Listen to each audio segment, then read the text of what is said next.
आज के इस वीडियो में हम लोग एक न्यू टॉपिक डिस्कस करने वाले हैं और टॉपिक का नाम है इलेक्ट्रिक फ्लक्स।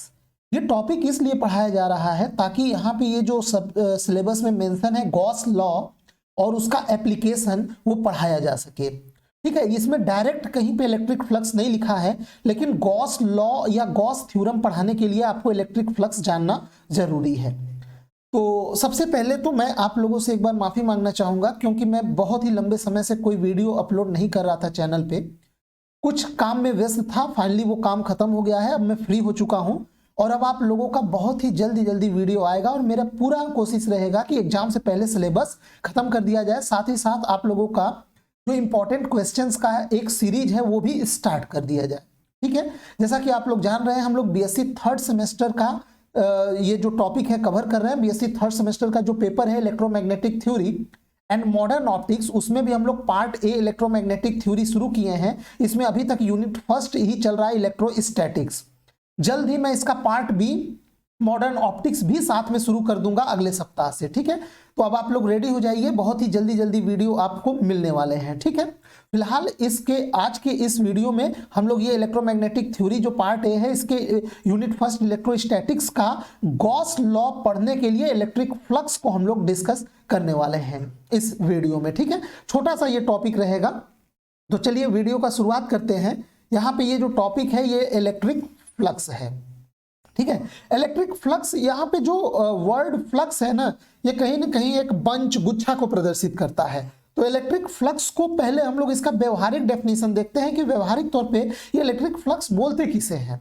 तो यहाँ पे the electric flux linked with the surface is the measure of the total electric field lines coming out of any surface. यानी ये बोल रहा है किसी सतह से संबद्ध वैद्युत फ्लक्स उस सतह से निकलने वाले वैद्युत बल रेखाओं की संख्या का माप होता है। आप लोग जानते हैं, जैसे मान लीजिए यहाँ पे कोई चार्ज रखा हुआ है। ठीक है, मान लीजिए यहाँ पे ये प्लस चार्ज रखा हुआ है यहाँ पे, तो जो प्लस चार्ज होती है इससे जो वैद्युत बल रेखाएं होती हैं वो बाहर की ओर लंबवत इसके पृष्ठ से निकलती हैं। अब मान लीजिए यहाँ पे मैं ये एक पेज लगा देता हूं, कोई पेज पन्ना या कोई सरफेस लगा देता हूं, तो इस प्लस चार्ज क्यू के कारण इतने पूरे पेज से कितनी नंबर ऑफ इलेक्ट्रिक फील्ड लाइनें निकलेंगी, उन्हीं की संख्या का जो माप है वो इस पर्टिकुलर सरफेस से होकर गुजरने वाले फ्लक्स को प्रदर्शित करेगा। समझ में आया? यानी फ्लक्स में दो चीजें कहीं ना कहीं से जुड़ी हैं, पहला इलेक्ट्रिक फील्ड और दूसरा कोई ना कोई एक सतह होना चाहिए, कोई ना कोई एक सरफेस होना चाहिए। उसी सरफेस से जो नंबर ऑफ इलेक्ट्रिक फील्ड लाइनें जो पास होंगी उन्हीं की संख्या का जो मेजर होता है, जो माप होता है, वही कहलाता है इलेक्ट्रिक फ्लक्स। तो अब यहाँ पे एक डायग्राम देखिए, मान लीजिए यहाँ पे ये इलेक्ट्रिक फील्ड की लाइनें हैं। ठीक है, ये इलेक्ट्रिक फील्ड है, इस प्रकार से ये यूनिफॉर्म इलेक्ट्रिक फील्ड मैं यहां ले रहा हूं। ये लाइनें इस प्रकार से जा रही हैं इस साइड से, तो जरूर इधर कोई पॉजिटिव चार्ज होगा और इधर कोई नेगेटिव चार्ज होगा, इसीलिए ये लाइनें पॉजिटिव से नेगेटिव की ओर जा रही हैं और इस प्रकार से हमें ये यहाँ पे एक इलेक्ट्रिक फील्ड मिल रही है और यूनिफॉर्म इलेक्ट्रिक फील्ड मैं मान लेता हूं। अब मान लीजिए इस इलेक्ट्रिक फील्ड में एक सतह, एक कोई सरफेस, ये मान लीजिए कोई कागज का टुकड़ा या कोई भी एक सरफेस है। अब ये इलेक्ट्रिक फील्ड की लाइनें सरफेस से होकर इसको प्रतिच्छेदित करते हुए पास होंगी, तो इसी सरफेस से कितना फ्लक्स, कितना इलेक्ट्रिक फ्लक्स पास होगा, यही हमें निकालना है। तो इसके लिए हम क्या करते हैं, पहले एक छोटा सा हम लोग सरफेस ले लेते हैं ds।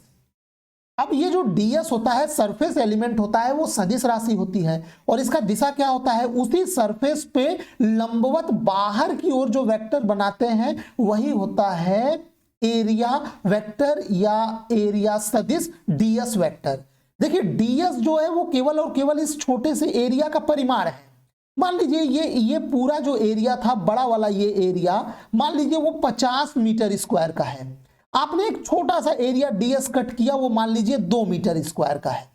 तो देखिए जब अब आप ये जो ds है, ये छोटा सा एरिया 2 मीटर स्क्वायर का है, तो ये इसका सदिश फॉर्म हुआ। लेकिन इस 2 मीटर स्क्वायर का जो एरिया वेक्टर आप निकालेंगे तो वो इसी सरफेस पे 2 मीटर स्क्वायर सरफेस से लंबवत बाहर की ओर जो सदिश होगा वही उसका सरफेस वेक्टर एरिया सदिश कहलाएगा, ds वेक्टर। ठीक है, अब क्या है, यहाँ पे ये इलेक्ट्रिक फील्ड है, तो मान लीजिए किसी पर्टिकुलर पॉइंट यहाँ पे इलेक्ट्रिक फील्ड और जो ये एरिया वेक्टर है इसके बीच का एंगल बन रहा है थीटा। तो ऐसे में इलेक्ट्रिक फील्ड, इलेक्ट्रिक फ्लक्स कैसे डिफाइंड होता है, तो यहाँ पे नेक्स्ट लाइन पढ़िए, the electric flux linked with surface in an electric field is defined as the surface integral of electric field over that surface। कहने का मतलब कि इलेक्ट्रिक फील्ड को, इलेक्ट्रिक फ्लक्स को हम लोग इस तरह से डिफाइन करते हैं, electric flux is equal to surface integral over electric field, surface integral of electric field over that surface ds। यानी electric flux phi E is equal to surface integral of E dot ds। इस प्रकार से electric flux को define किया जाता है।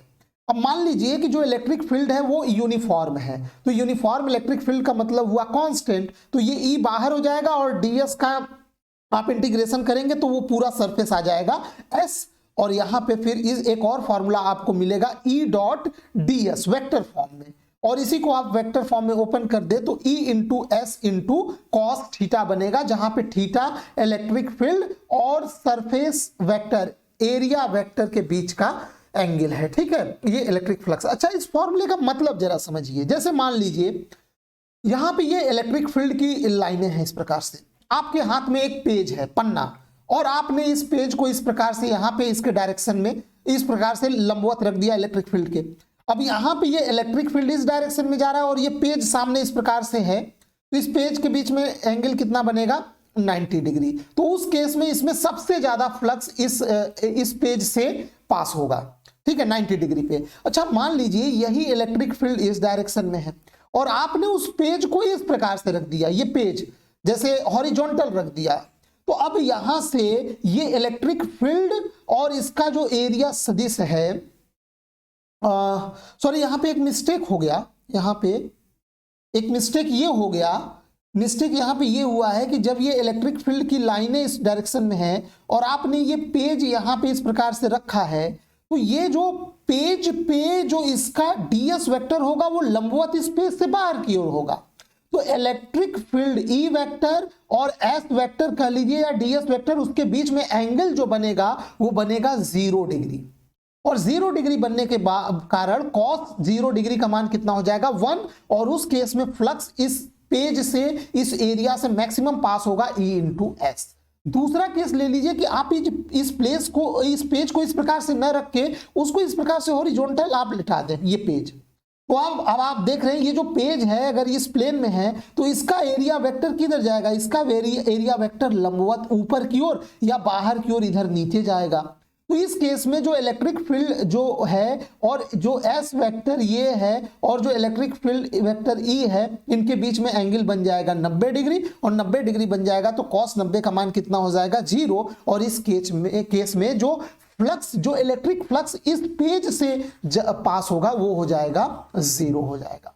ठीक है, तो आई होप ये आपको इलेक्ट्रिक फ्लक्स का ये कॉन्सेप्ट यहाँ पे समझ में आ गया। ये एक छोटा सा वीडियो था। अब इसी इलेक्ट्रिक फ्लक्स के कॉन्सेप्ट का यूज करेंगे हम लोग गॉस थ्योरम या गॉस लॉ पढ़ने के लिए, जो कि काफी इंपॉर्टेंट टॉपिक है, और उसको मैं नेक्स्ट वीडियो में अभी बनाऊंगा। जल्दी ही आपको वीडियो मिल जाएगा। वीडियो देखने के लिए आपका बहुत बहुत धन्यवाद।